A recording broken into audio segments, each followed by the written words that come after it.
माझे नाव शिव घोरपडे. मी 5 वर्षाचा होतो जेव्हा मी वडिलांसोबत मुंबईला आलो. लहानपणीच्या काहीच गोष्टी आंदूकशा आठवणीत आहेत. मुंबईत एका खोलीत चाळीमध्ये राहत होतो. माझ्या आईसोबत नेमके काय घडले होते हे मला माहीत नव्हते, पण ती अचानकपणे माझ्या आणि बाबांच्या आयुष्यातून गायब झाली होती. मुळात माझ्या आयुष्यात तिचे अस्तित्व होते हेच मी विसरून गेलो होतो, कारण माझ्या लहानपणी ती माझ्यासोबत होती ही गोष्टच मला आठवत नाही. तिचा चेहराही मी विसरून गेलो होतो. पण नंतर असे काही झाले की तिचा चेहरा मला आठवला. तिच्या जाण्यानेच कदाचित बाबा दारूच्या अधीन गेले होते. नेहमी दारू पिऊन खोलीत पडून असायचे. मी खोलीतच एका खेळण्यासोबत खेळत असायचो. ती पावसाळ्याची रात्र कधी न विसरण्यासारखी आहे. त्या रात्री बाहेर धो पाऊस कोसळत होता. विजांचा कडकडाट होत होता. मी एकटाच खोलीच्या कोपऱ्यात घाबरून बसलो होतो. खोलीत फक्त एक मेणबत्ती पेटत होती जी जेमतेम प्रकाश देत होती. कडकडणाऱ्या विजांनी मला घाबरवून सोडले होते. मी बाबांची वाट पाहत होतो.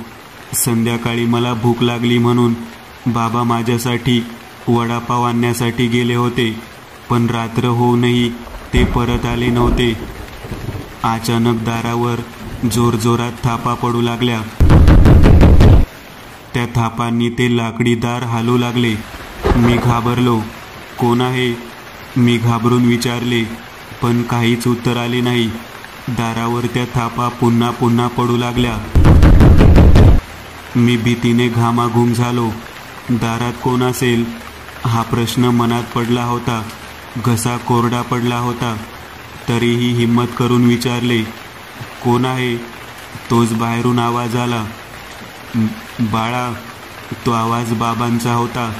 बाबा आले, मी खुशीने म्हणालो आणि दरवाजाकडे धावत गेलो. दरवाजाची कडी उघडली आणि दरवाजा उघडताच बाबा माझ्या अंगावर कोसळून पडले. मी घाबरलो. ते माझ्या अंगावर पडले होते आणि मी त्यांच्या शरीराखाली दबलो गेलो होतो. मी घाबरलो आणि कसाबसा त्यांच्या शरीराखालून बाहेर आलो. ते जमिनीवर पालथे पडून होते आणि जोरजोरात श्वास घेत होते. त्यांच्या हातात कागदात गुंडाळलेला एक वडापाव होता. बाबा काय झालं? मी बाबांना विचारले, पण ते अर्धवट डोळे उघडून फक्त बाळा म्हणत होते. तोच मला जाणवले की माझे शरीर ओले झाले आहे. मी माझ्या सदऱ्याकडे बघितले तर माझा सदरा रक्ताने भिजला होता. माझे डोळे पांढरे फट्ट पडले. बाबांच्या शरीराभोवती रक्ताचा पाट वाहत होता. ते त्रासाने विवळत होते. जोरजोरात श्वास घेत होते. बाबा काय झालं? मी त्यांना विचारले. पाणी ते मला म्हणाले. मी धावत जाऊन पाणी आणले. तोपर्यंत बाबा भिंतीला खेटून बसले होते. त्यांनी पोटावर झालेली जखम दाबून ठेवली होती, पण तरीही त्यातून रक्त वाहत होते. त्यांनी कागदात गुंडाळलेला वडापाव माझ्या हातात दिला आणि अडखळत म्हणाले, खा. असे म्हणताना त्यांच्या चेहऱ्यावर हसू उमटले होते. मी डाव्या हाताने तो वडापाव हातात घेतला आणि उजव्या हातातील ग्लास त्यांच्या समोर धरला, पण त्यांना त्यांचा हातही उचलता येत नव्हता. ते अडखळत म्हणाले. मी समजून गेलो की ते पाणी पाज असे म्हणतायत. मी त्यांना पाणी पाजले. त्यांच्या डोळ्यात अश्रू तरळत होते. बाळ, काळजी घे असे म्हणत त्यांनी माझ्या गालांवर थरथरणारे हात ठेवले. क्षणात त्यांचा हात खाली पडला आणि मान टाकली. मी मोठमोठ्याने रडू लागलो.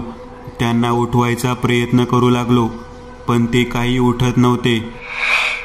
माझे बाबा माझ्या डोळ्यांसमोर मरण पावले. पोलिसांकडून असे समजले की त्या पावसाळी रात्री जेव्हा माझे बाबा दारू पिऊन घरी येत होते तेव्हा काही गुंडांनी त्यांना अडवले. त्यांच्याजवळ माझ्यासाठी आणलेला तो वडापाव सोडून एक कवडीही नव्हती. तेव्हा त्यांच्यातील एकाने त्यांना तो वडापाव मागितला.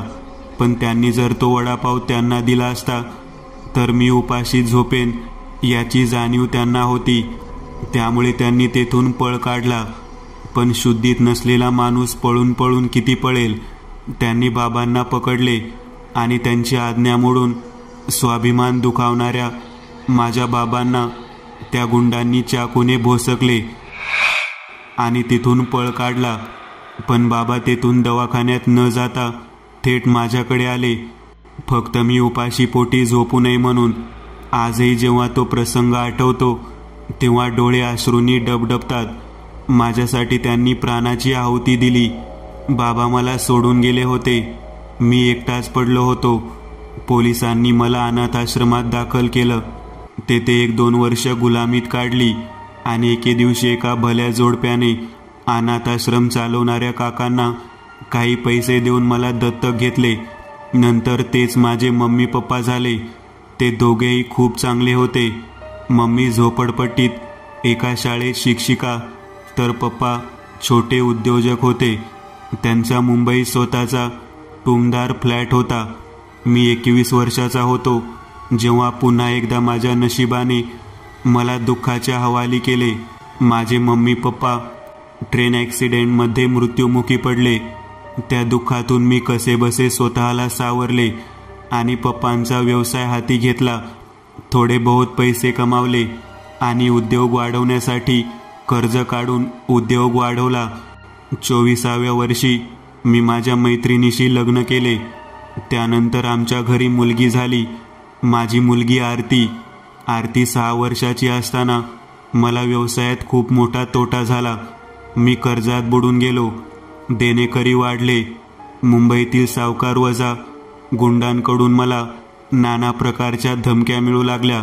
त्यामुळे मी मुंबई सोडून कायमचे दूर कुठेतरी निघून जाण्याचे ठरवले.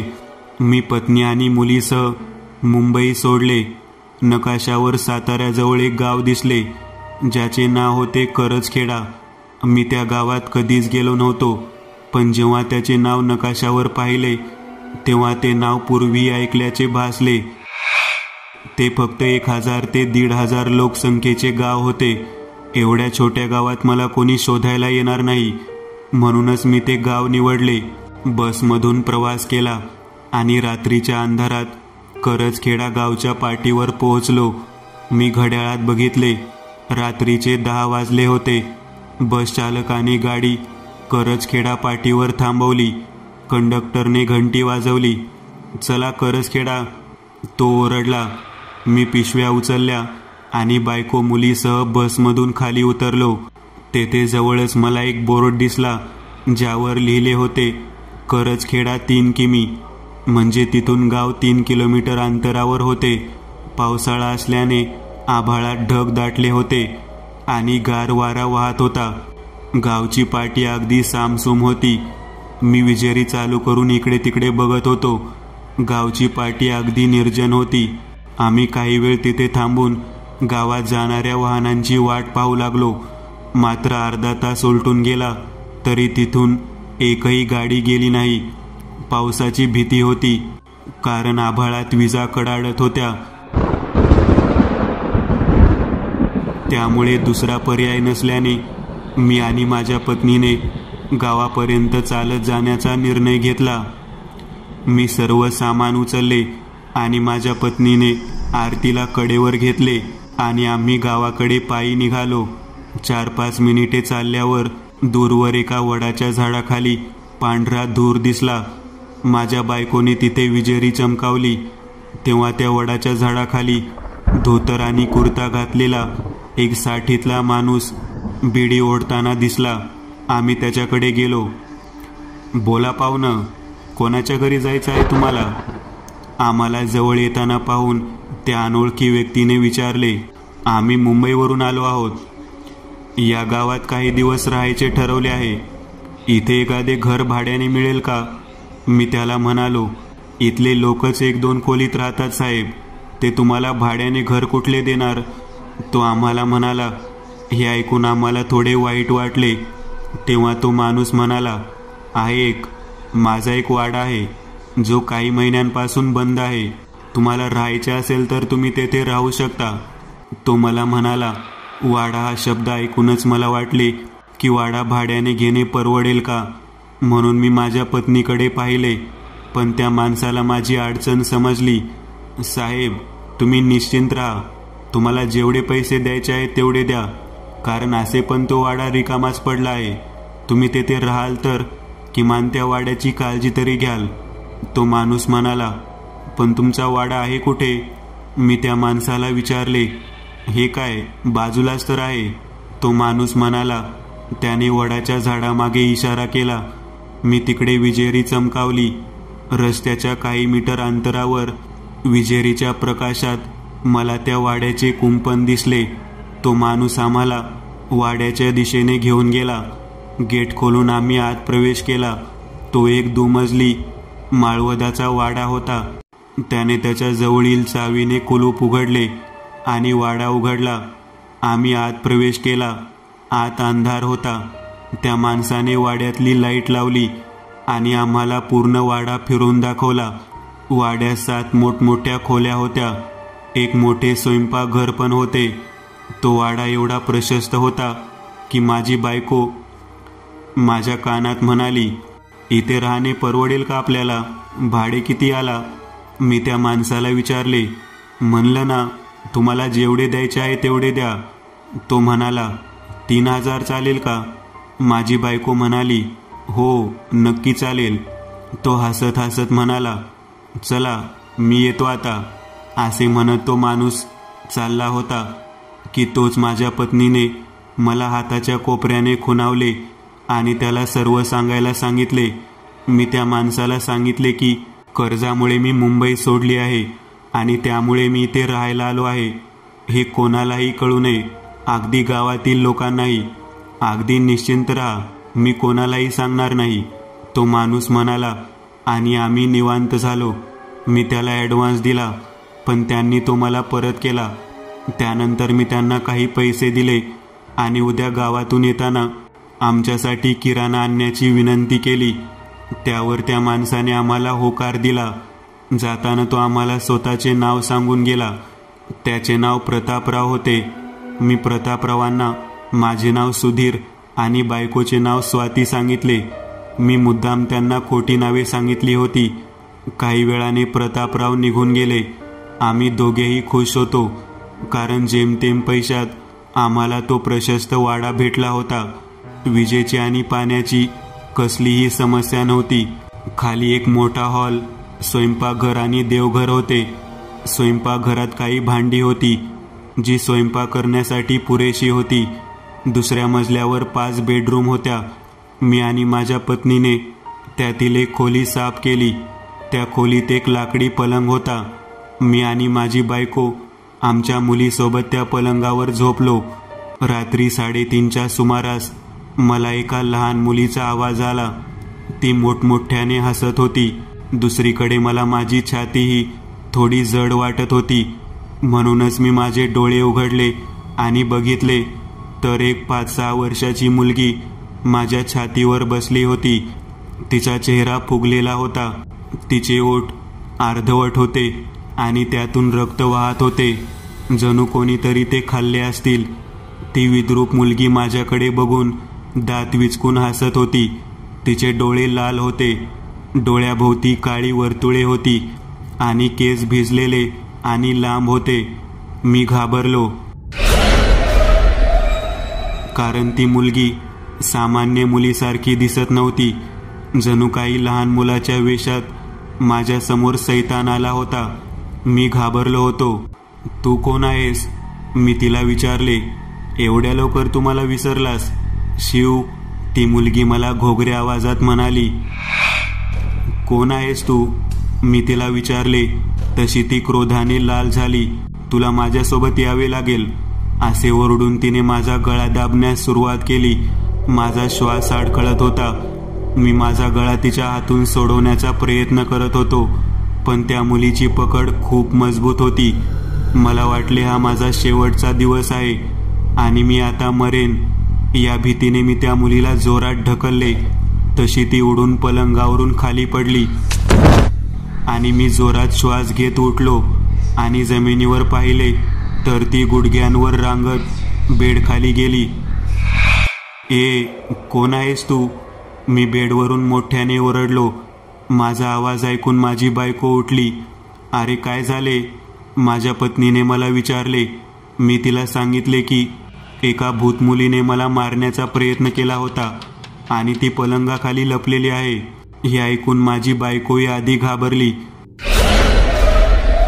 ती हळूच पलंगाखाली उतरली आणि तिने पलंगाखाली डोकावले. इथे तर कोणीच नाही. तुला एखादे वाईट स्वप्न पडले असेल, माझी पत्नी म्हणाली. काय? पण आताच तर मी तिला पलंगाखाली जाताना पाहिले आहे, मी तिला म्हणालो. मी पलंगावरून खाली उतरून पाहिलं तर खरंच त्याखाली कोणीच नव्हतं.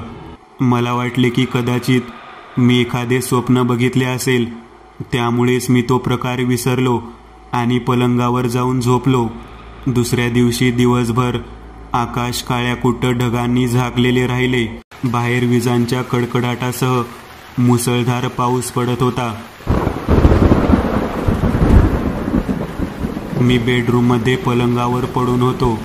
माझी पत्नी आणि मुलगी स्वयंपाकघरात होत्या.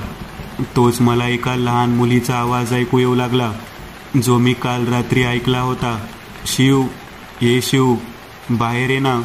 मला आश्चर्य या गोष्टीचे वाटत होते की एवढ्या पावसाच्या आणि विजांच्या आवाजात मला तो आवाज स्पष्ट कसा ऐकू येतोय. तो आवाज खिडकी बाहेरून येत होता. मी खिडकीकडे गेलो. खिडकीतून थंड हवा येत होती. काही पावसाचे थेंब हवेने शरीरावर उडत होते. मी बाहेर डोकावून पाहिले.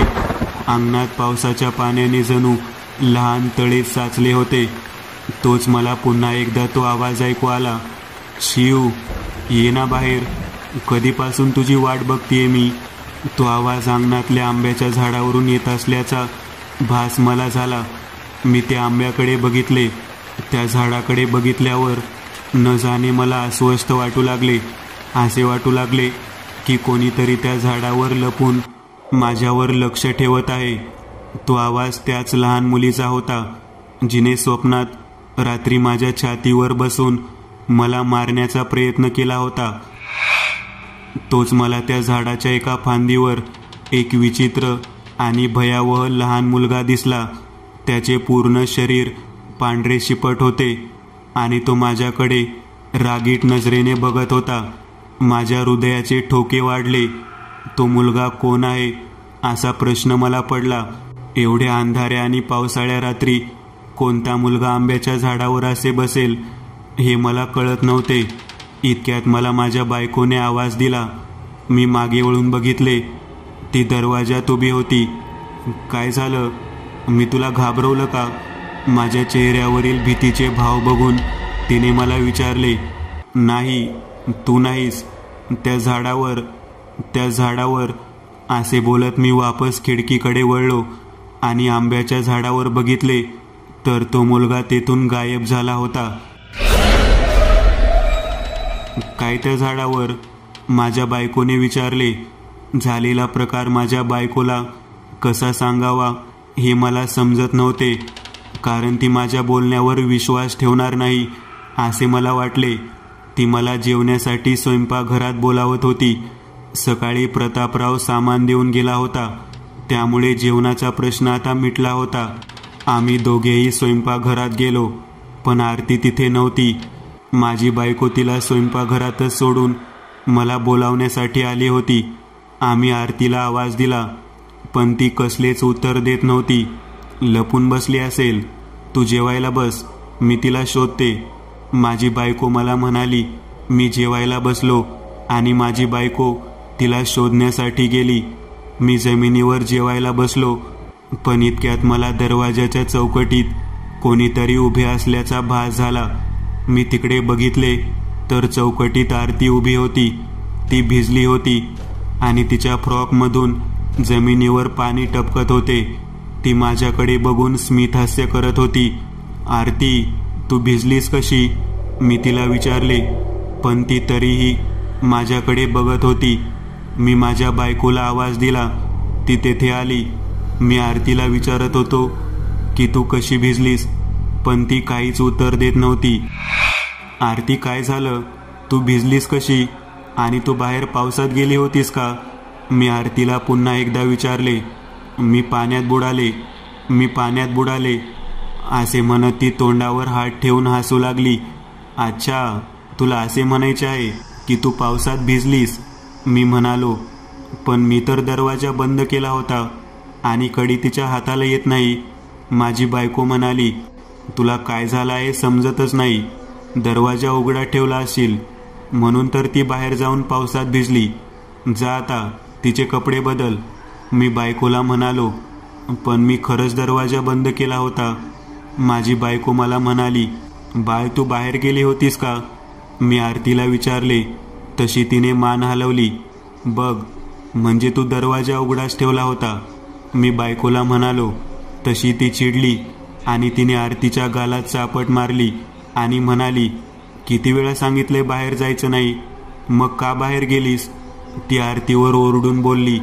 आरती तिच्यावर चिडली आणि तिने वापस माझ्या बायकोला चापट लावली. हे बघून माझी बायको तिला मारू लागली, पण आरती डोळे वटारून माझ्या बायकोकडे बघत होती आणि रागात स्वतःचे ओठ खात होती. आरतीला मार खात असताना मी बघू शकत नव्हतो, म्हणून मी तिला माझ्या बायकोच्या हातातून ओढून घेतले. बाळा, मम्मीसोबत असं नसतात वागत. मी आरतीला म्हणालो. ही हाडळ माझी आई नाहीये, आरती मोठ्याने म्हणाली. हे ऐकून माझी बायको चिडली आणि तिने माझ्या हातातून आरतीला ओढून घेतले आणि तिला मारायला लागली. यावेळेस मात्र मी काहीच न बोलायचे ठरवले, पण इतक्यात आरती माझ्या बायकोच्या हाताला चावली. माझ्या बायकोने तिला सोडले आणि तेथून पळून गेली. तिने हाताकडे बघितले तर हातावर दाताचे वरून लाल उमटले होते. हे बघून मला हसू आले. माझ्या बायकोने माझ्याकडे रागात पाहिले. मी हसू आवरण्याचा प्रयत्न केला. तुझ्या लाडामुळे बिघडली ही, आता सरळच करते हिला, असे म्हणत ती आरतीच्या मागे गेली. मी मात्र मायलेकीमध्ये न पडण्याचे ठरवले आणि जेवण करण्यास बसलो. पण काहीच वेळात मला बायकोची किंकाळी ऐकू आली. माझ्या काळजाचा ठोका चुकला. न जाणे काय झाले होते. माझे मन बेचैन झाले आणि मी धावत बेडरूमकडे गेलो.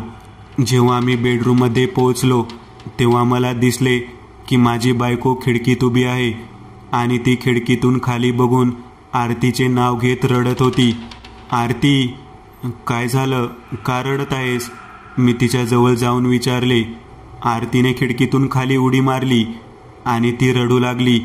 आमची बेडरूम दुसऱ्या मजल्यावर होती आणि माझी बायको म्हणत होती की आरतीने खिडकीतून खाली उडी मारली. हे ऐकून मी थक्क झालो. काय? मी आश्चर्याने म्हणालो. खाली बघ. माझी बायको रडत म्हणाली. मी खिडकीतून खाली पाहिले तर जमिनीवर काहीच दिसले नाही. खाली फक्त पावसाचे साचलेले पाणी दिसत होते. बाहेर अजूनही मुसळधार पाऊस पडत होता. ढग गरजत होते. कुठे आहे आरती? मी माझ्या बायकोला विचारले. माझ्या बायकोने खिडकीतून खाली पाहिलं आणि ती म्हणाली, ती तिथे दगडावर पडली होती. तिचे डोके त्या दगडावर पडले होते आणि तिचे डोके फुटून तिचा मेंदू बाहेर आला होता. यार, काय बोलतेस? मग ती अचानक कुठे निघून गेली? मी तिला विचारले. तेवढ्यात मागून आवाज आला, मी इथे आहे पप्पा. मी मागे वळून पाहिले तर पलंगाखाली लपलेली आरती बाहेर आली. हे बघ, ही डॉल पलंगाखाली लपून बसली होती. मी माझ्या बायकोला म्हणालो आणि मी पुढे जाऊन आरतीला उचलून घेतले. शिव, थांब, तिला खाली सोड, ती आपली मुलगी नाहीये. माझी बायको आश्चर्यचकित होऊन डोळे मोठे करत मला म्हणाली. मला तिच्या चेहऱ्यावर भीती दिसत होती. यार, हे काय बोलतेस तू? मी तिला म्हणालो. हो, आपली मुलगी काही वेळापूर्वी खिडकीतून उडी मारून मरण पावली आहे. मी तिला माझ्या डोळ्यांनी मरताना पाहिलं आहे. यार, काय वेडेपणा आहे हा. आपली मुलगी जिवंत आहे आणि आपलीच मुलगी आहे. मी तिला म्हणालो. शिव, माझ्यावर विश्वास ठेव, आपली आरती जिवंत नाहीये, ही दुसरी कोणतरी आहे. मी जेव्हा आरती मागे खोलीत आले तेव्हा आरती खिडकीत बसली होती. मी तिच्या जवळ जाणार होते पण ती मला म्हणाली, तिथेच थांब, नाहीतर मी खाली उडी मारेन. तिच्या डोळ्यात खूपच राग होता. ती मला म्हणाली, की तू माझी लाडकी गोष्ट माझ्याकडून हिसकावून घेतली आहेस. आता मी तुझी लाडकी गोष्ट कायमची हिसकावून घेईन. आणि ती सैतानासारखी हसायला लागली. असे वाटत होते की आरतीच्या शरीरात कोणीतरी दुष्ट आत्मा होती आणि तिने माझ्या डोळ्यांसमोर खिडकीतून खाली उडी मारली. असे म्हणत माझी बायको प्रिया रडू लागली. मी खिडकीत जाऊन पाहिले तर आरतीचे डोके दगडावर आपटले होते. तिच्या डोक्यातून तिचा मेंदू बाहेर पडला होता. तो फडफड करत होता. तिचा पाय मोडून उलटा झाला होता आणि तेथे साचलेले पाणी रक्ताने लाल झाले होते. असे म्हणत प्रिया पुन्हा रडू लागली.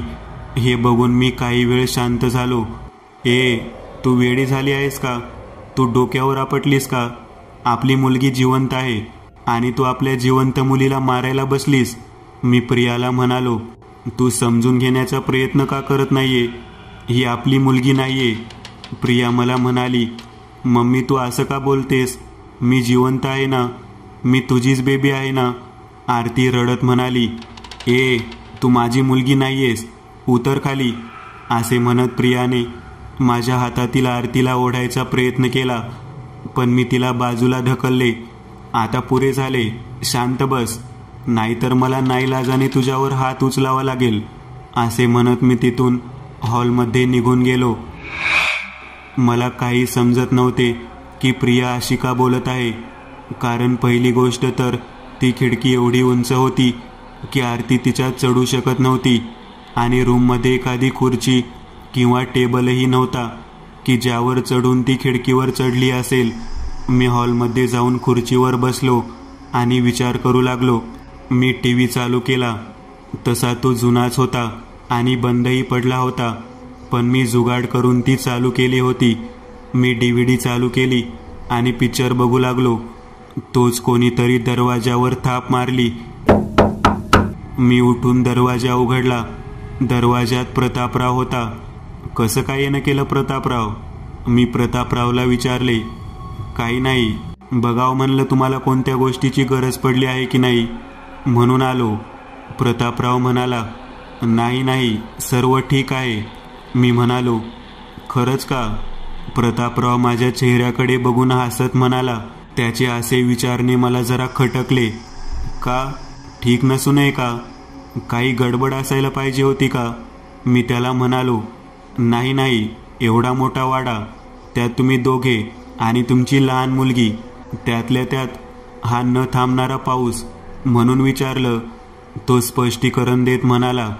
मी बरं म्हणालो, पण मला घरात जे काही होत होते ते जरा खटकत होते. बरं प्रतापराव, या वाड्यात कोणत्या लहान मुलीचा मृत्यू झाला होता का? मी प्रतापरावला विचारले. तसे प्रतापराव काही वेळ शांत बसला आणि माझ्याकडे बघून हसला. नाही, अजिबात नाही. तो म्हणाला, चला मी येतो. असे म्हणत तो दरवाजाकडे गेला, पण जाण्यापूर्वी तो मागे वळला. आता मुलीची नाही, बायकोची काळजी घ्या, असे म्हणत तो बिना छत्रीचा पावसात निघून गेला. मी त्याला मागून आवाज देत राहिलो, पण तो थांबला नाही. त्याचे बोलणे मला पुन्हा एकदा खटकले होते. तो असे का बोलला हे मला जाणून घ्यायचे होते. मी कडेवरील आरतीला खाली उतरवले आणि तसाच अनवाणी बिना छत्रीचा पावसात प्रतापरावच्या मागे मागे धावलो. मी खिशातली विजेरी काढली आणि तिच्या उजेडात मुसळधार पावसात प्रतापरावचा पाठलाग करू लागलो. पावसात प्रतापरावचा पांढरा सदरा अंधुक दिसत होता. मी त्याचा गेटपर्यंत पाठलाग केला. जेव्हा तो वडाच्या झाडाकडे वळला तेव्हा मला पावसाने काहीच दिसले नाही. मी त्या वडाच्या झाडाखाली जाऊन थांबलो. गावाकडे जाणाऱ्या रस्त्याकडे नजर लावून उभारलो, पण काहीच दिसत नव्हते. मी पावसात अगदी ओला चिंब भिजले होतो. पावसाचे टपोरे आणि थंडगार थेंब डोक्यावर आदळत होते. त्यामुळे मी तिथून घराच्या अंगणात आलो. मी चालत होतो, पण इतक्यात मला आंब्याच्या झाडाखाली एक बाई उभी असल्याचे दिसले. मी तिच्यावर विजेरी चमकावली, पण पावसाने तिच्यावर उजेड पडत नव्हता. तिचा चेहरा दिसत नव्हता. ती बाई कोण आहे आणि इथे काय करतेय हा प्रश्न मला पडला. ओ बाई, कोण आहात तुम्ही? मी पावसात मोठ्याने ओरडून बोललो, पण ती काहीच न बोलता तशीच उभी होती. कदाचित पावसाच्या आवाजाने तिला माझा आवाज ऐकू येत नसावा, म्हणून मी तिच्याकडे चालत जाऊ लागलो. चालताना माझा पाय चिखलात फसला. मी पाय उचलून परत आंब्याच्या दिशेने जाऊ लागलो, पण जवळ जाताच मला दिसले की ती बाई तिथून गायब झाली आहे. मी आंब्याच्या चारही बाजूने फिरून पाहिले, पण ती बाई मला कुठेच दिसली नाही. मला काही समजत नव्हते की ती बाई अखेर गेली कुठे. तोच माझ्या खांद्यावर काहीतरी पडले. मी दचकलो आणि वर बघितले तर आंब्याच्या फांदीवर एक 5-6 वर्षाचा लहान मुलगा बसला होता. चेहरा पूर्ण पांढरा शिपट, डोळ्यांभोवती काळे घेरे, शरीर आणि चेहरा फुगलेला. तो माझ्याकडे रागात बघत होता. तोच मुलगा होता ज्याला मी खिडकीतून आंब्याच्या झाडावर बघितले होते. मी घाबरलो आणि धावत वाड्यात गेलो. मला काही समजत नव्हते की हे लोक जे मला दिसतात ते कोण आहेत. मला असाही विचार येत होता की काय ते मृत लोक तर नाहीत ज्यांच्या आत्मा मला दिसत आहेत. मी खुर्चीकडे बघितले तर आरती लाकडी खुर्चीवरच झोपी गेली होती. मी तिला बेडरूमकडे घेऊन गेलो. प्रिया पलंगावर झोपली होती. मी आरतीला तिच्या बाजूला झोपवले आणि मीही झोपी गेलो. रात्री अचानक मला आरतीच्या आवाजाने जाग आली. ती मला मोठमोठ्याने आवाज देत होती, पप्पा पप्पा मला वाचवा. मी दचकून उठलो. तिचा आवाज खिडकीच्या बाहेरून येत होता. मी धावत खिडकीकडे गेलो. बाहेर अजूनही मुसळधार पाऊस पडत होता. वीज लखलखत होत्या. मी खिडकीच्या बाहेर डोकावून पाहिले तर मला तेथे एक आड दिसला. ती पांढऱ्या फ्रॉकवाली मुलगी आरतीचे केस पकडत तिला ओढत आडाकडे घेऊन जात होती. आरती रडत मला आवाज देत होती, पण ती विचित्र मुलगी तुटक्या ओठातून स्मित हास्य करत होती. ए सोड, तिला सोड. मी मोठ्याने ओरडू लागलो, पण ती मुलगी माझ्याकडे बघून विचित्रपणे हसली आणि तिने आरतीच्या केसांना पकडून तिला आडात ढकलून दिले. आरती किंचाळत त्या आडात पडली. ये, मी मोठ्याने ओरडलो. मी धावत खाली अंगणात त्या आडाकडे गेलो. आरती आडातल्या पाण्यात बुडत होती आणि मला आवाज देत होती. मी तिला वाचवण्यासाठी आडाच्या कठड्यावर चढलो आणि आडात उडी मारणारच होतो की तोच माझा कोणीतरी मागून हात पकडला. मी मागे वळून बघितले तर माझा हात एका तरुण बाईने पकडला होता. तिच्या शरीर बांध्यावरून मला कळून चुकले की ती तीच बाई होती जिला मी आंब्याच्या झाडाखाली बघितले होते. थांब बाळा, तुझी मुलगी मेली आहे. तू तुझ्या बायकोसोबत इथून निघून जा, नाहीतर ती तुम्हा दोघांचाही जीव घेईल, ती बाई मला म्हणाली. मला काहीच कळत नव्हते की ती बाई कोण आहे आणि मला बाळ का म्हणत आहे. तोच आडातून एक किंकाळी माझ्या कानावर पडली. मी आडात डोकावून पाहिले तर आडाच्या कठड्याला आतून ती मुलगी चिटकलेली होती. तिने माझ्या पायाला पकडले आणि जोरात माझा पाय ओढला आणि मी तोल जाऊन किंचाळत आडात पडलो. तोच मला कोणीतरी हलवले आणि मी किंचाळत झोपेतून जागा झालो. सकाळ झाली होती. काय झालं, वाईट स्वप्न पडलं का, प्रिया मला म्हणाली. तिनेच मला हलवून जागे केले होते. आरती कुठे आहे, आरती कुठे आहे. मी मोठ्याने ओरडून बेडवरून उठलो. आरती, मी मोठ्याने आवाज दिला. हां पप्पा, आरतीचा खिडकी बाहेरून आवाज आला. मी धावत खिडकीकडे गेलो आणि बाहेर डोकावून पाहिले तर आरती अंगणातल्या आंब्याच्या झाडाखाली साचलेल्या पाण्यात उभी होती. तिला बघून हायसे वाटले. मी डोळे बंद चालू करून श्वास सोडला. ते फक्त माझे स्वप्न होते असे समजले. मी तिला आत बोलावले. शिव, प्रियाने मला मागून आवाज दिला. मी वळून तिच्याकडे बघितले. ती आपली मुलगी नाहीये, ती मला म्हणाली. तसे माझे डोके खवळले. सोड यार, असे म्हणून मी तिच्याकडे दुर्लक्ष केले आणि निघून गेलो. पण मला एक गोष्ट समान वाटत होती, ती म्हणजे स्वप्नातली बाई हेच म्हणत होती की तुझी मुलगी जिवंत नाही आणि प्रियाही तेच म्हणत होती की आपली मुलगी जिवंत नाही. मला काही समजत नव्हते की हे माझ्यासोबत काय घडत आहे, काय खरे आहे आणि काय खोटे हेच मला समजत नव्हते. मी प्रश्नांच्या गुत्त्यात पूर्णपणे गुंतून गेलो होतो, ज्यात मला माझ्या प्रश्नांची उत्तरे मिळत नव्हती.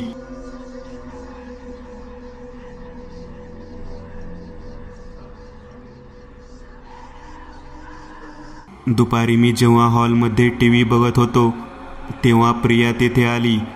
तिने आरतीला बेडरूममध्ये जाऊन खेळण्यास सांगितले. आरती तिथून निघून गेली. प्रिया माझ्या जवळ येऊन बसली.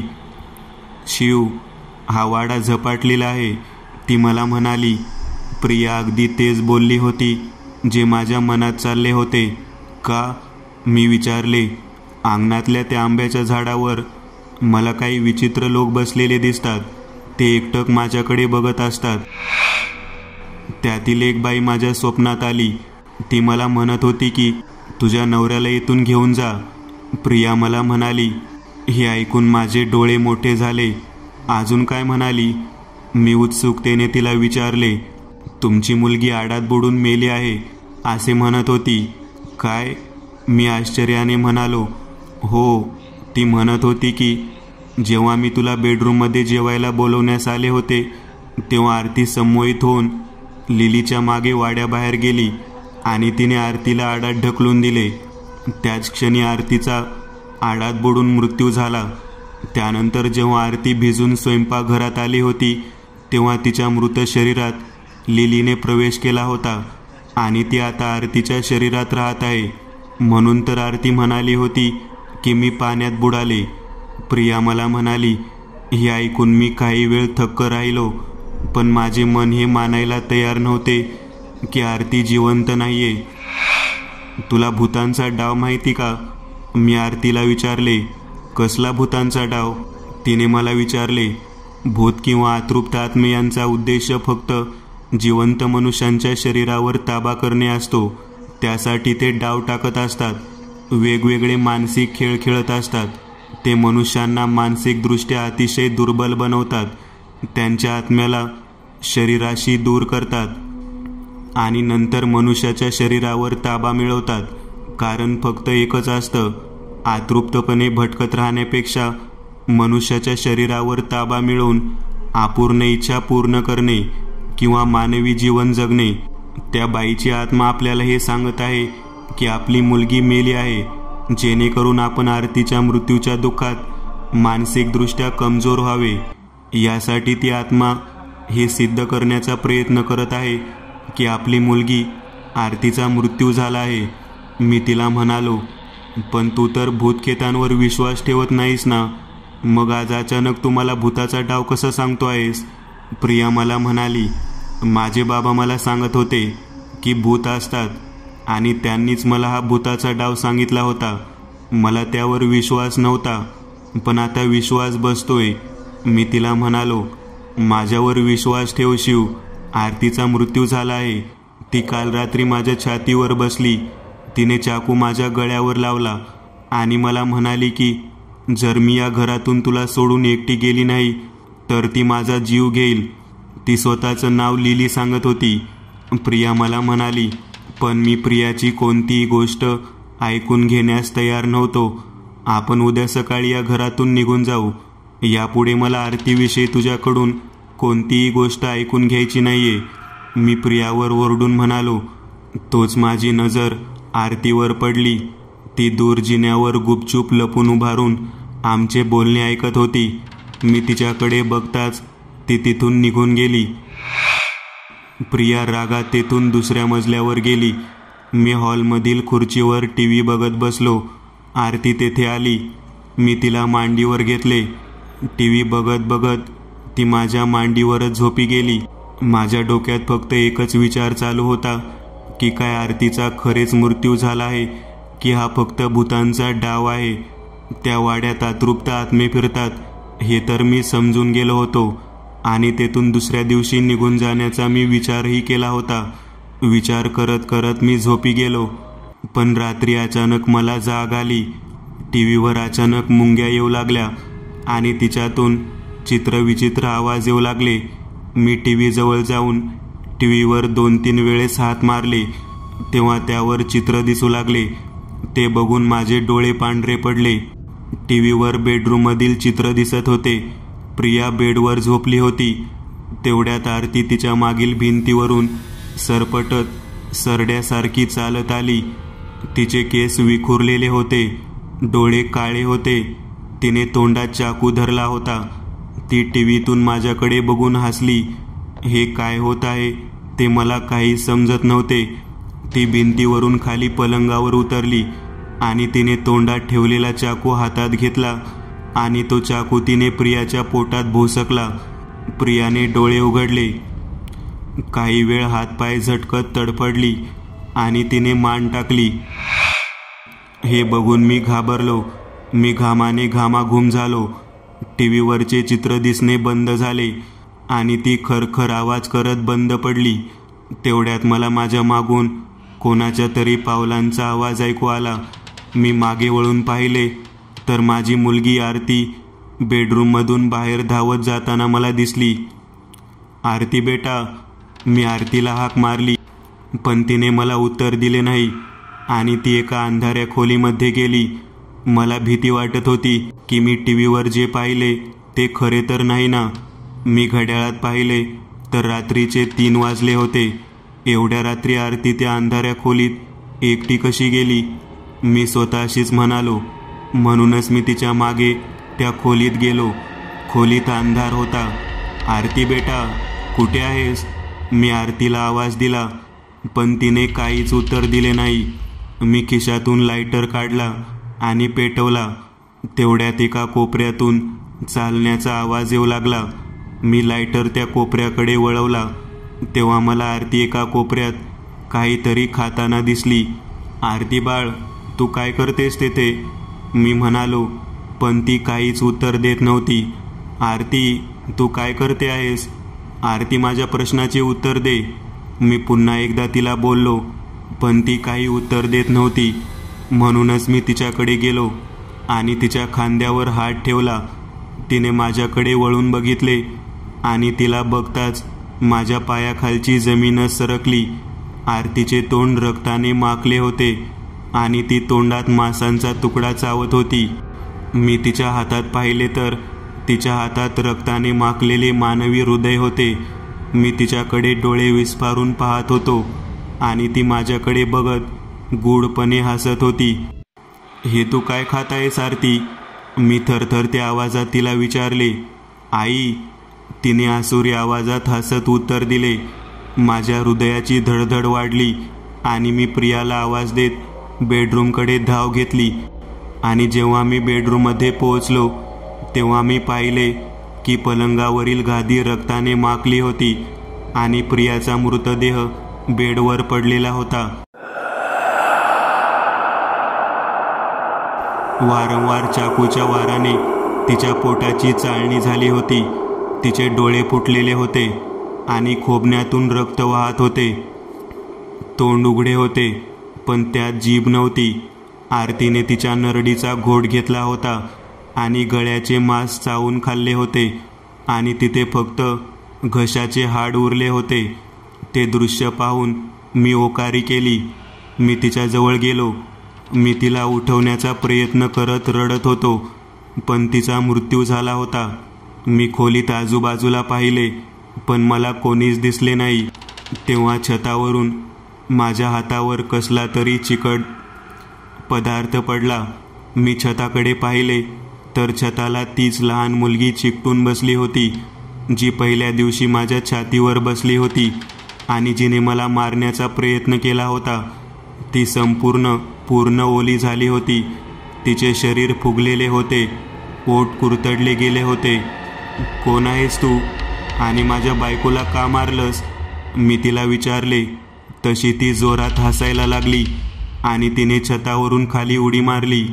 ती जागेवरून उठली तशी ती एका तरुणीमध्ये बदलली. तिची उंची आता माझ्या उंची एवढी झाली. शरीरावरील फ्रॉक आखूड झाला होता. तिचा विद्रूप चेहरा सुंदर चेहऱ्यात बदलला. शिव, मी आहे, तुझी लिली. तू मला ओळखलं नाहीस? ती मुलगी मला म्हणाली. नाही, मी तुला ओळखलं नाही. तू मला सांग की तू माझ्या बायकोला का मारलेस आणि माझी मुलगी कुठे आहे? मी तिला विचारले. मी इथे 25 वर्षापासून तुझी वाट पाहत आहे आणि तू म्हणतोस की तू मला ओळखत नाहीस. ती मुलगी मला म्हणाली, मला सांग माझी मुलगी कुठे आहे? तुमची मुलगी?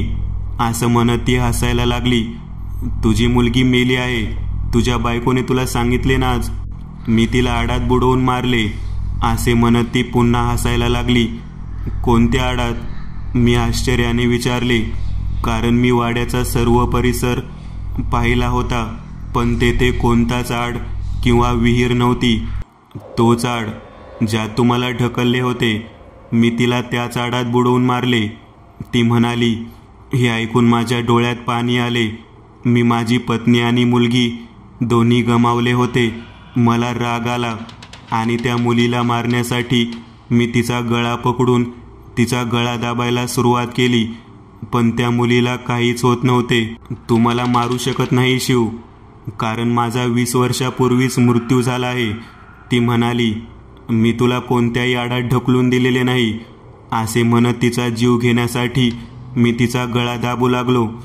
तू विसरलास मला, तो आड ज्यात मला तू ढकलून दिले होतेस.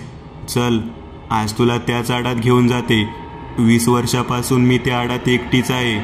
असे म्हणत तिने माझा गळा पकडला आणि मला उचलून भिंतीवर फेकून दिले. मी डोक्यावर पडलो. डोळ्यांसमोर अंधार येऊ लागला. सर्व काही अस्पष्ट दिसू लागले आणि माझ्या डोक्यातील जखमेतून रक्त वाहू लागले. तिने माझे केस पकडले आणि मला ओढत घराबाहेर घेऊन जाऊ लागली. मी किंचाळू लागलो. तिचा विरोध करण्याचा प्रयत्न करू लागलो, पण माझी शक्ती अपुरी पडत होती. ती फरफटत मला अंगणात घेऊन आली. मुसळधार पाऊस पडत होता. अंगणात सर्वत्र पाण्याचे तळे साचले होते. ती मला खेचत घेऊन जात होती. सोड मला, सोड, मी त्रासात बोलत होतो. तू सर्व विसरलास. तुला आज सर्व काही आठवणीत आणून द्यावे लागेल, ती म्हणाली आणि तिने माझे केस सोडले. मी तोंडावर पाण्यात पडलो. मी उठून बसलो तर काही अंतरावर मला आडाचा कठडा दिसला. तोच आड होता जो माझ्या स्वप्नात आला होता. त्याच आडात त्या मुलीने माझ्या मुलीला ढकलून दिले होते. पण मला हेच समजत नव्हते की अचानक त्या जागेवर आड कुठून आला, कारण त्या जागी आंब्याचे झाड होते, ज्या झाडावर मला विचित्र लोक दिसायचे. इतक्यात मी बघितले की त्या आडाच्या कठड्यावर 2 स्त्रिया आणि 2 लहान मुलं बसलेली होती. त्यात एक मुलगा आणि एक लहान मुलगी होती, पण अंधारामुळे मला ते नीट दिसत नव्हते. तेवढ्यात आकाशात जोरदार वीज चमकली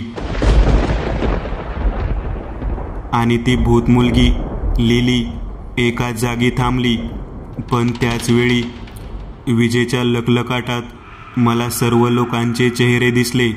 त्या आडावर बसलेली ती लहान मुलगी माझी मुलगी आरती होती आणि तिच्या बाजूला बसलेली एक स्त्री तीच स्त्री होती जी मला आंब्याच्या झाडाखाली दिसली होती, जी मला बाळ म्हणाली होती आणि माझ्या बायकोसहित सोडून जा असे म्हणाली होती. तिनेच माझ्या बायकोला घर सोडून जाण्यास सांगितले होते. तोच वाड्यावर एक वीज कडाडली आणि लिली जोरात किंचाळली. मी वाड्याकडे बघितले तसे माझ्या डोळ्यांसमोर काही आठवणी येऊ लागल्या.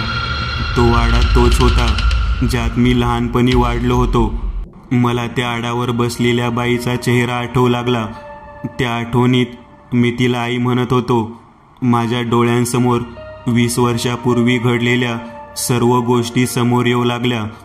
तो वाडा दुसरा कोणाचा नसून आमचाच वाडा होता.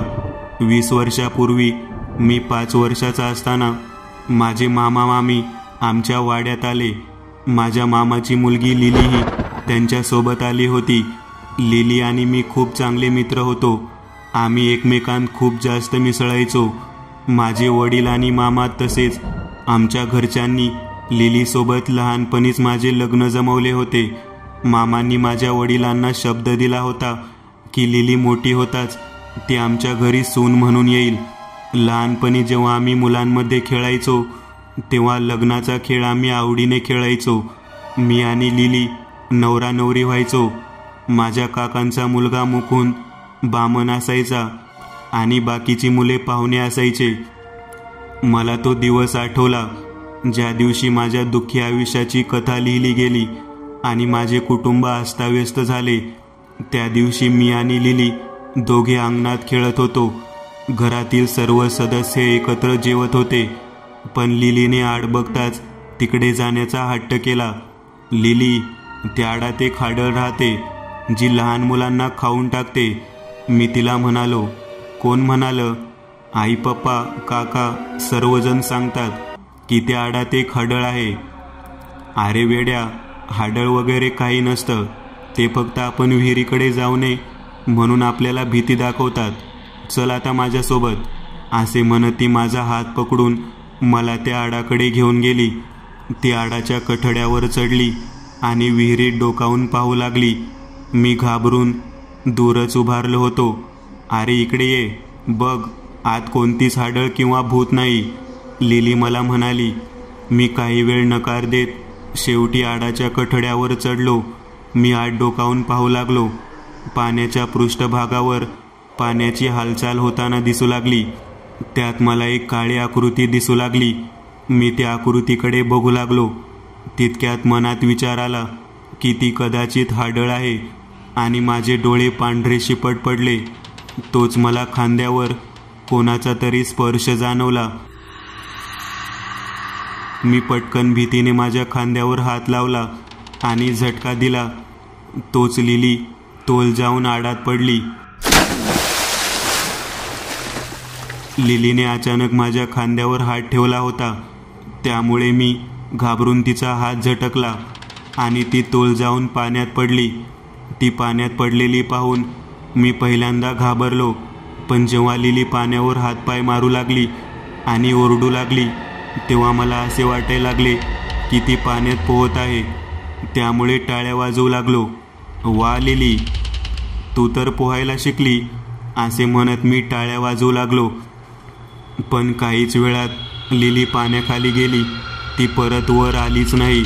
मी लिलीला खूप वेळा आवाज दिला, पण ती काही पाण्याच्या वर येत नव्हती. त्यामुळे मी चांगलाच घाबरलो. मी धावत वाड्यात गेलो आणि बाबांना घडलेला सर्व प्रकार सांगितला. तसे सर्वजण आडाकडे धावले. बाबा आणि मामांनी कपडे काढून आडात उडी घेतली. आत्याने टाहो फोडला. ती रडू लागली. माझी आई तिला धीर देत होती की लिली ठीक असेल, पण लिली सापडली नाही. 15-20 मिनिटांनी माझ्या बाबांनी लिलीचा मृतदेह पाण्याच्या पृष्ठभागावर आणला. तिचा पाय बाबांच्या हातात होता. मामांनी तो पकडला आणि लिलीचा चेहरा पाण्याबाहेर काढला. तिच्या ओठांना एक खेकडा चिकटला होता. बाबांनी त्याला ओढून काढले. तसा लिलीचा ओठ फाटला. त्या खेकड्याने लिलीच्या ओठाचा तुकडा पाडला होता. त्यांनी लिलीचा मृतदेह वर काढला. घरातले सर्वजण रडायला लागले. मी, माझे बाबा, आई, मामा, आत्या सर्वजण रडत होते. तोच माझी आत्या माझ्याकडे धावत आली. तिने आईच्या कुशीतून मला ओढून घेतले आणि मला म्हणाली, का मारलंस माझ्या लिलीला? सांग, का मारलंस? हे बघून मी आणखीन जास्त रडायला लागलो. आईने आणि मामाने तिला बाजूला ओढले. मी नाही मारलं तिला, मी रडत रडत सांगत होतो. माझ्या डोळ्यातून अश्रू वाहत होते, पण आत्या माझ्या बोलण्यावर विश्वासच ठेवत नव्हती.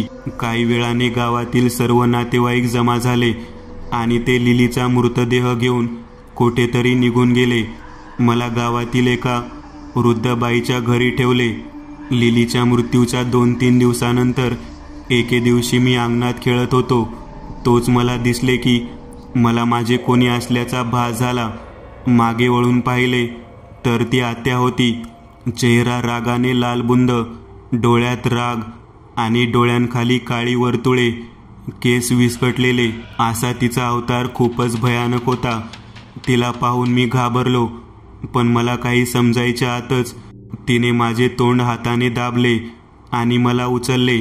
मी घाबरलो, ओरडण्याचा प्रयत्न करू लागलो, पण आत्याने माझे तोंड इकडे घट्ट बंद केले होते की माझे ओठही हालत नव्हते. माझ्या लिलीला आडात ढकललंस ना, आता तुला पण तिथेच टाकते, आत्या रागात मला म्हणाली. तिचा चेहरा खूप भीतीदायक वाटत होता. ती झपाझप पावले टाकत मला आडाकडे घेऊन जात होती. तोच दुसऱ्या माडीवरून खिडकीतून माझ्या आईने आम्हाला बघितले. ननंदबाई, सोडा त्याला, ती मोठ्याने ओरडली. पण आत्या तरीही थांबली नाही. ती तशीच आईकडे बघत हसली आणि मला आडाजवळ घेऊन आली. माझी आई मोठमोठ्याने ओरडत होती. तोच आत्याने मला आडात फेकून दिले. मी मोठ्याने किंचाळत पाण्यात पडलो. पाण्यात गटांगळ्या खाऊ लागलो.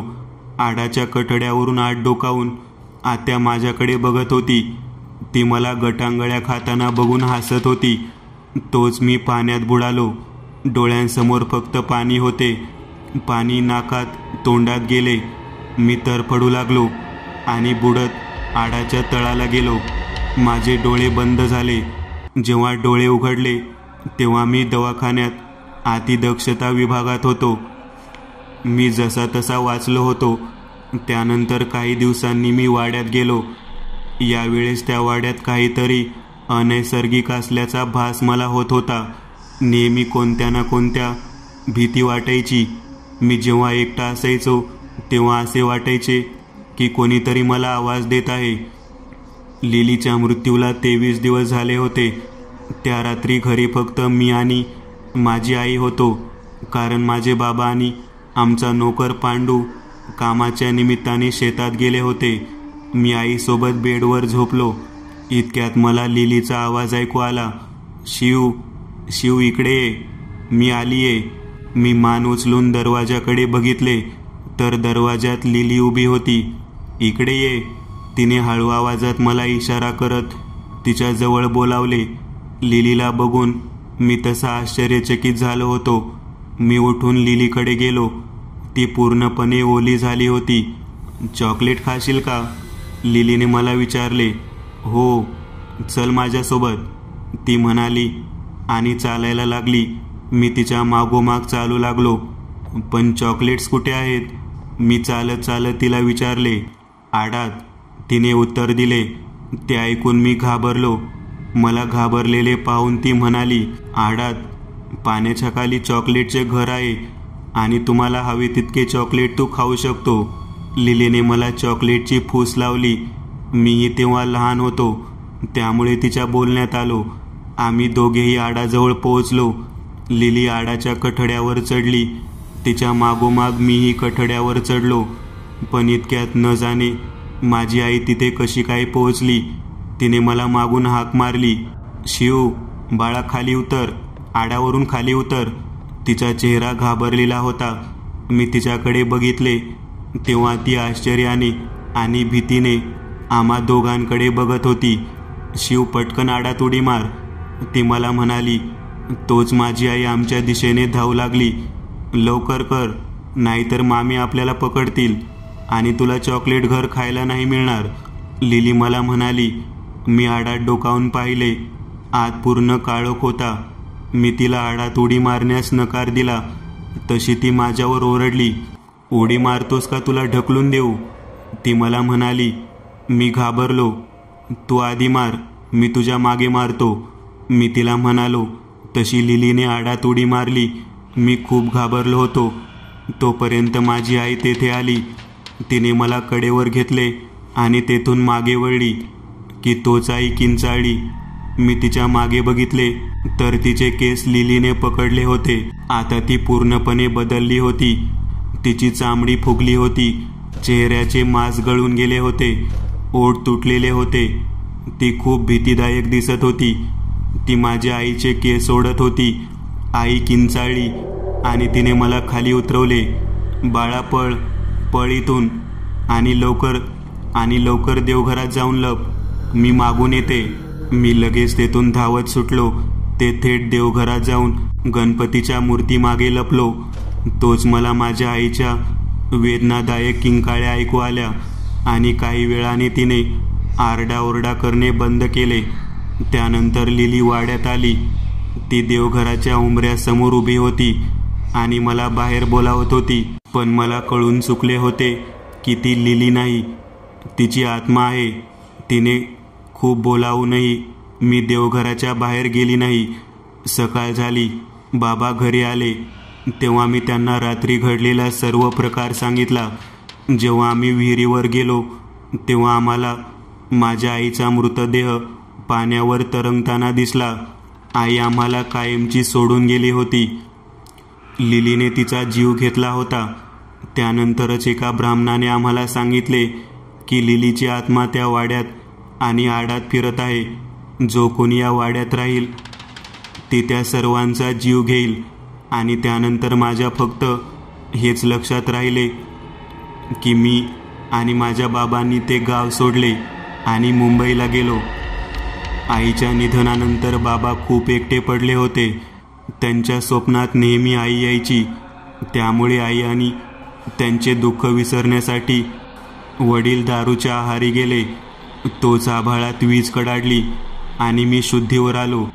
पप्पा लवकर या, मी तुमची वाट बघत आहे. माझ्या मुलीने मला बोलावले आणि ती मला तिच्याकडे बोलावत होती. चल बाळा, किती दिवसांपासून या आडात मी तुझी वाट बघत आहे, चल. आईने मला हाक मारली.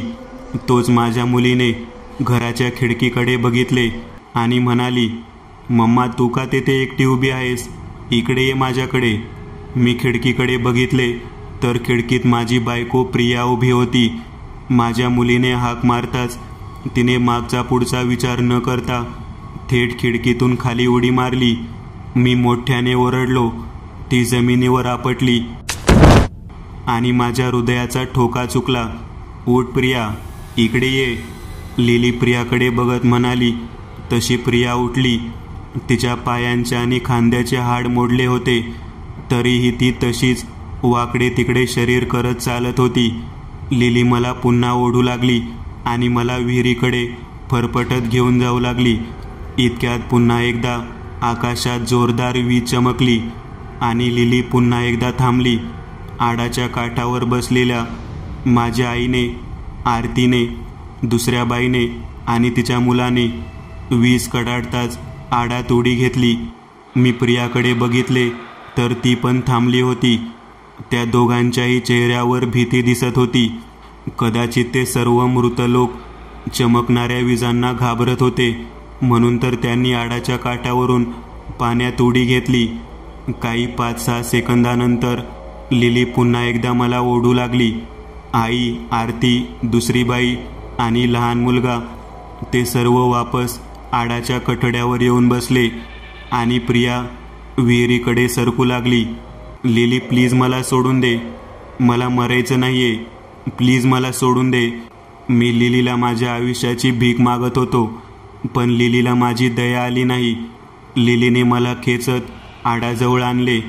तिने माझ्या केसांना पकडले आणि मला उचलले आणि ती मला विहिरीत टाकणारच होती की मी आडाचा काठ पकडला. शिव, हे काय करतोस तू? तू आमच्यासोबत चल. या जगात आता तुझे कोण जिवंत आहे? तू एकटा जगून काय करशील? तुझी बायको आणि मुलगी तर आधीच मेले आहेत आणि ते आता माझ्यासोबत आडाच्या तळाला राहतील. लिली मला म्हणाली, शिव, मी आणि आरती तुझ्याशिवाय या आडात नाही राहू शकणार, चल आमच्यासोबत, हट्ट करू नकोस. माझी पत्नी मला म्हणाली, पण मला मरायचे नव्हते. मी हार मानली नव्हती. नाही, मी नाही येणार. मी जोरात ओरडलो. ते सर्व आत्मे मला आडात उडी मारण्यास सांगत होते, पण मी मारण्यासाठी तयार नव्हतो. लिली माझ्या केसांना पकडून ओढत होती, पण मी आडाच्या काठाला घट्ट पकडून ठेवले होते. देवा मला वाचव, मला मरायचे नाही. मी रडत देवाला प्रार्थना केली. तेवढ्यात आकाशात एक जोरदार वीज कडाडली आणि ते थेट लिलीवर पडली.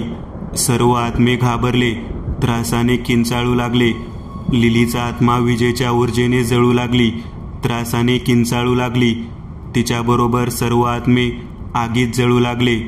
लिलीने मला सोडले आणि आडात उडी मारली, पण त्या अपवित्र आडाचं पाणी तिच्या आत्म्याची आग विझवू शकले नाही.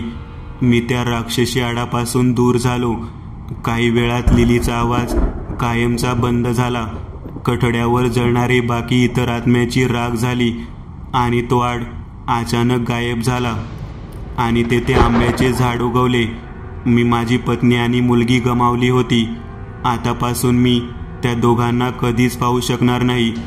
त्यांना गमावल्याच्या दुःखात मी मोठ्याने ओरडलो. तेवढ्यात आकाशात आणखी एक वीज पडली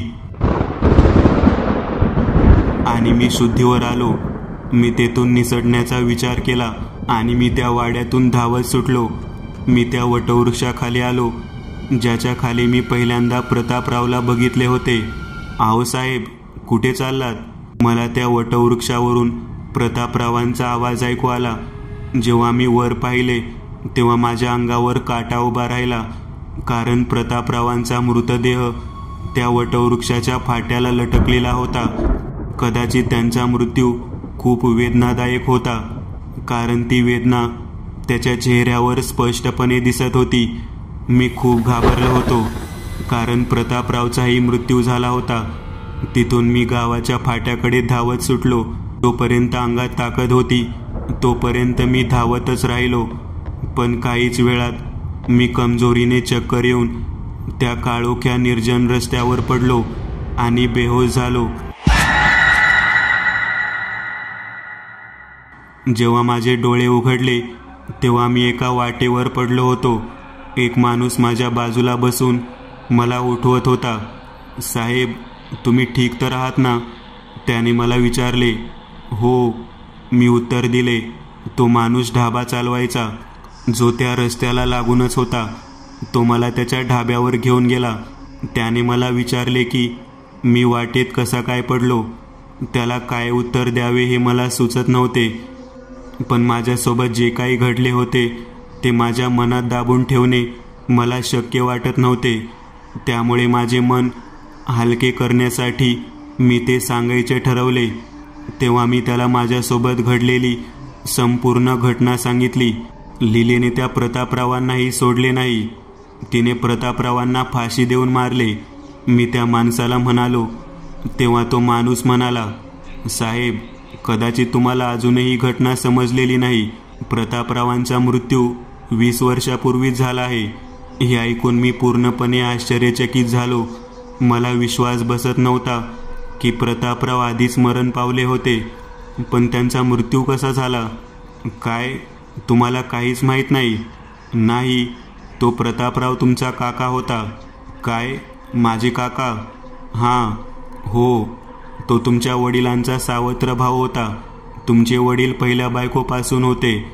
मोठे असल्यामुळे वाडावाटणीत त्यांच्याच गेला. प्रतापरावाला गावात एक घर बांधून दिले होते, पण प्रतापरावला त्या वाड्याची हाव होती.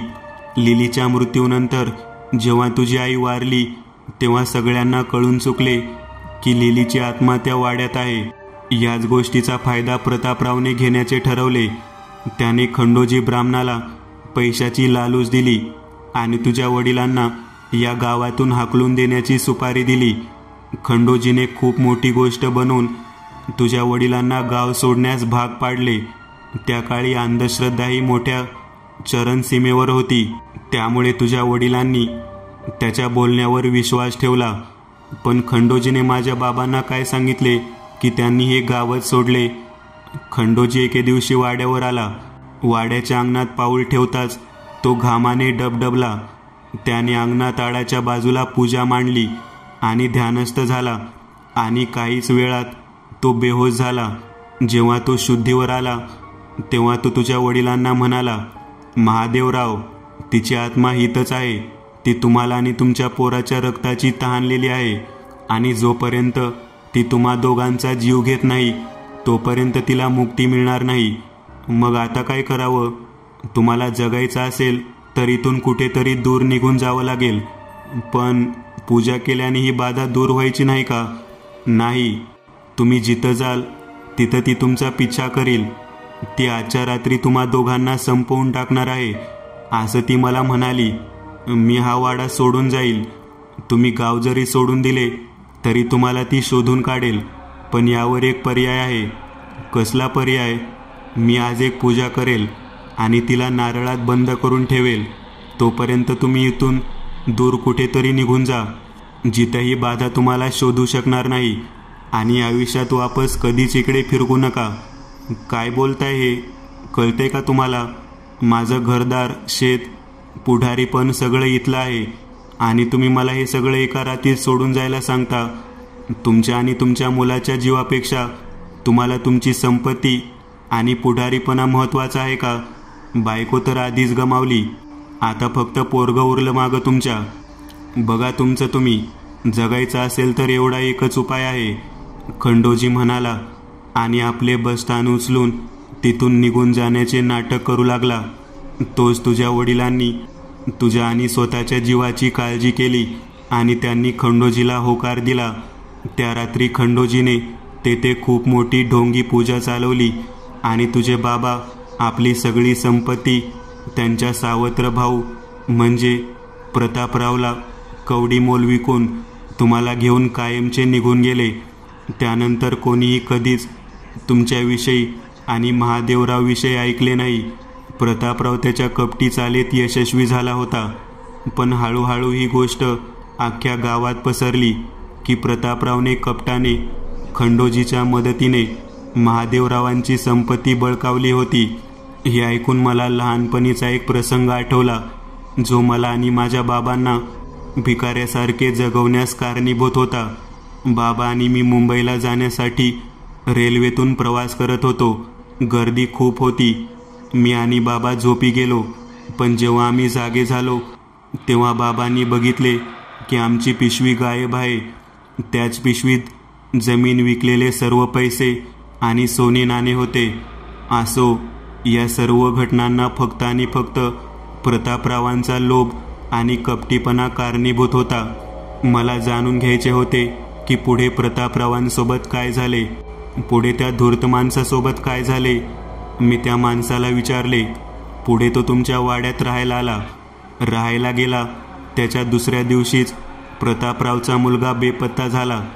त्यांनी त्याला सगळीकडे शोधले, पण तो सापडला नाही.